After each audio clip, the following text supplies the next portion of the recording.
Welcome to Cynical Celluloid, the home of home cooking that'll make a meal of you. This episode we find out dessert isn't so sweet and certainly isn't much of a treat. Corporate and consumer greed gets the best of the easily tempted in the stuff. A discovery of a delicious but mysterious goo bubbling up from the ground leads to a countrywide sensation.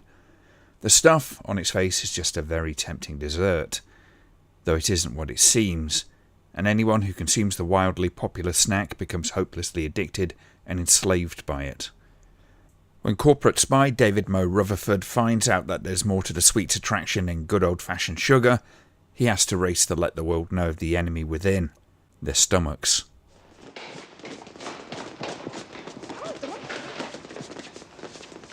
No show of resistance. They may not be armed, sir.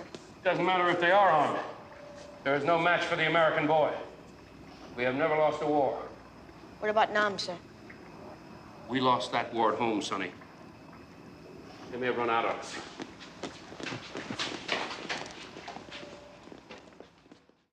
The stuff is a few things. It's part goofy comedy, part horror movie in the vein of The Blob, and part satire.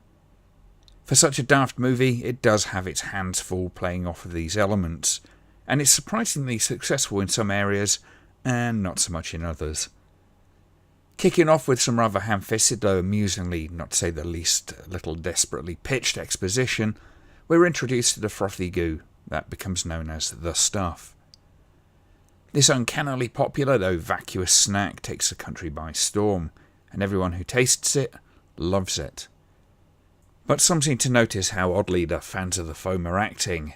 It's like they're craving a hit in a way not dissimilar to hard drugs, and boy, do these people want to push it on those who aren't partaking. It's at this point that it's worth noting a possible inspiration, at least one of them. There's an uncanny nod to a classic in here in the behaviour of those hooked on the stuff. The film, in several instances, echoes the invasion of the body snatchers, and it's one of those elements of the film that gives off its off-kilter tone. Much like with the film Scarab that I reviewed recently, The Stuff is a film that battles against itself when it comes to tone. Fortunately, it's not as egregiously bad as Scarab is, with its jarring candy striping of comedy and horror, though it does, at points, not seem to know quite which way it wants to go.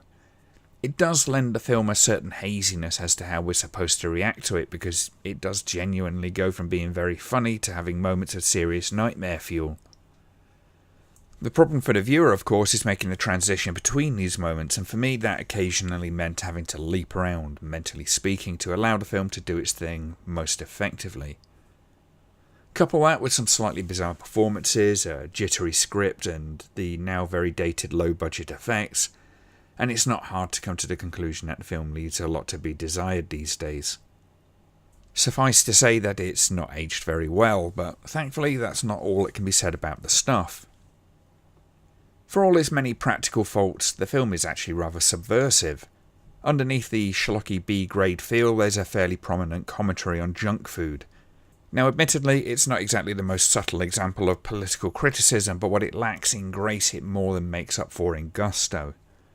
As the population of America, in the film, are tucking mindlessly into the vague, ill-defined, plain white goop, it's not exactly difficult to imagine the targets of the film. It really isn't. They're right there, in the film. And how in the name of Satan's butthole they managed to get permission to show these names, I have no idea, but either they didn't and crossed their fingers that they would get away with it, or they didn't tell the companies quite what the story was going to be doing. But there you go. A few of the monolithic international purveyors of foodstuffs that would likely result in, well, how do I say this without being open to litigation? Okay, food that is tailor-made, to use the disclaimer phrases, consume responsibly and enjoy in moderation as part of a balanced diet. These companies are side by side with the villain of the film, foodstuff that will not just kill you, but it will do it by getting you addicted to the point that you consume it mindlessly, and all while it's destroying your body from the inside out. Of course, I'm not saying that the two are connected. No, not of course not. I'm just saying. I can't help but admire the solid brass balls of this movie to do that. Considering how these companies are not exactly shy of smacking down criticism with an army of lawyers, It's a cheeky and wonderfully gutsy swipe to take. In line with the body snatchers theme, the enemy threat comes not only from the goop running around, but the establishment. The militia that Mo meets up with evokes the Red Scare, and there's a little odd and out-of-nowhere nod to racism in America, and of course we see that the government is compromised from the local officials through to the FDA, which evokes the kind of corporate interference that we see these days even more than then. There's a lot of heavy things that the film approaches like this, and though it doesn't really tackle them too deeply, it does just give enough to provoke thought, while still being light enough to be primarily entertaining. Of course, it's all overblown to epic proportions, and thankfully Larry Cohen does manage to take the subject just seriously enough to give it some weight with an underlying anger that boils just beneath the surface. At least just enough to make the point, which is probably just as well.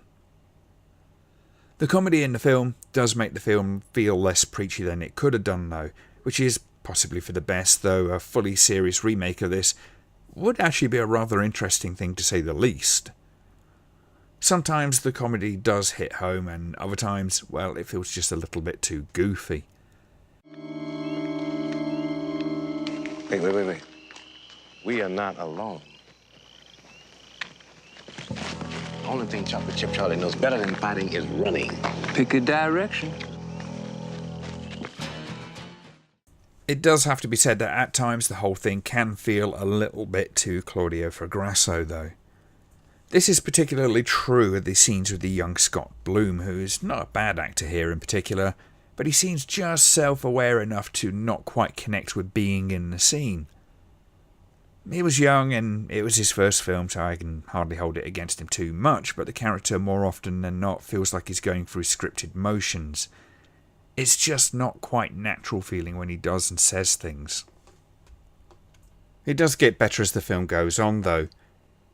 With this said, he's not too bad a distraction and at least isn't unlikable, though had the film been written without the character, it probably wouldn't have lost an awful lot either. Let's see if you're worth your money. Hello, this is some place you got here, fellas.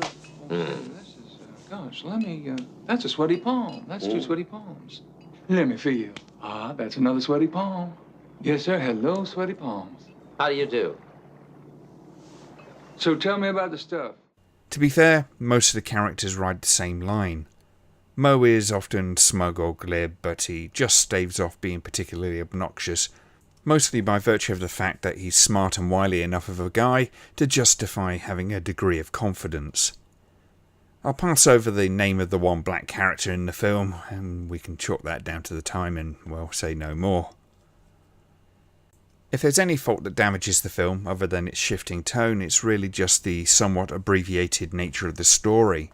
The flow of how everything's tied together has a somewhat staccato feel. It progresses at a decent pace for sure, but it's rather artificial feeling with plenty of exposition, and that's a little distracting as the story judders forward awkwardly. But despite this, it does manage to remain fun and interesting enough to keep us going.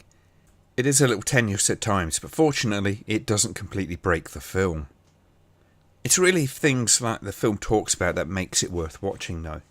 The fact that what on the surface is an exceptionally frivolous film is still capable of occasionally being creepy and actually very political is a rewarding experience. And that's what makes this film that could so easily be dismissed very worthwhile. Though, like I say, it has aged a bit badly, the practical special effects do sometimes still hold up well, such as in the scene in the hotel.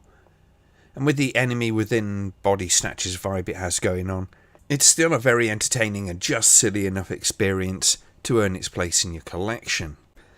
The things that it pokes at are just as, if not more relevant today than they were back in the day, which is something that could lend it well to a remake. And I think that would be worthwhile, and if it were rewritten enough to improve the flow of the story and flesh out the underlying politics, I would certainly be very keen to go watch it.